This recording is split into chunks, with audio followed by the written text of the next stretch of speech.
We're here at the Antique Agriculture Museum in Kent, Connecticut, standing next to an International TD14 dozer from the mid-50s. Looks to be in very good condition. They're one of the most popular sizes back then.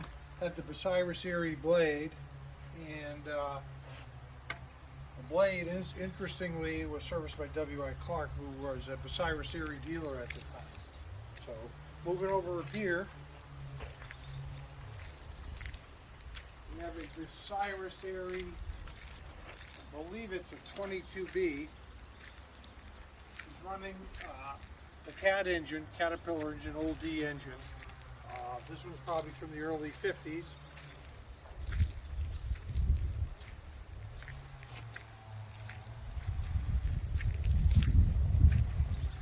Typically they had a 1/2 to 3/4 yard bucket, and they were used to dig foundations and a lot of sewer work back then.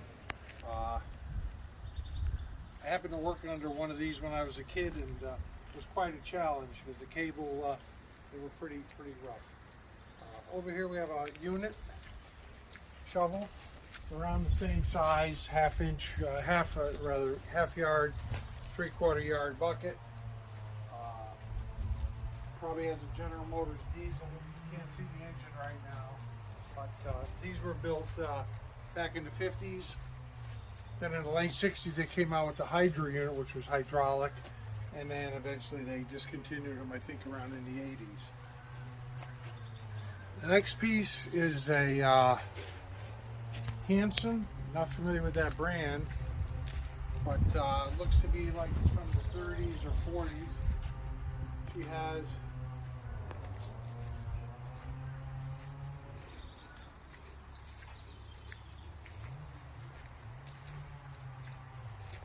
McCormick Daring gas engine,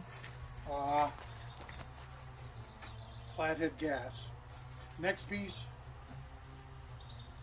got a couple of Caterpillar, early Caterpillar tractors, Model 10, and this one is a also a 10, I believe, or it's a 2-ton they call this one.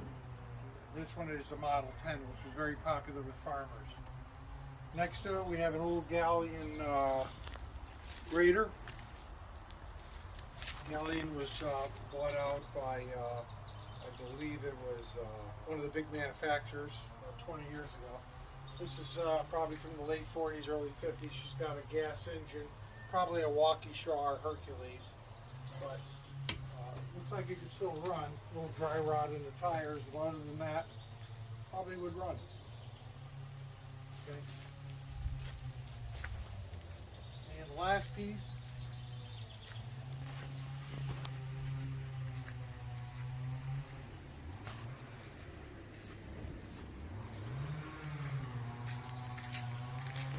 this old excavator is super old. I don't even know if we manufactured it, but probably from the 20s. Looks like she's all intact and probably could be operable if you know how to run it. So that's our little tour. Thanks for joining us. Thank you, Jimmy.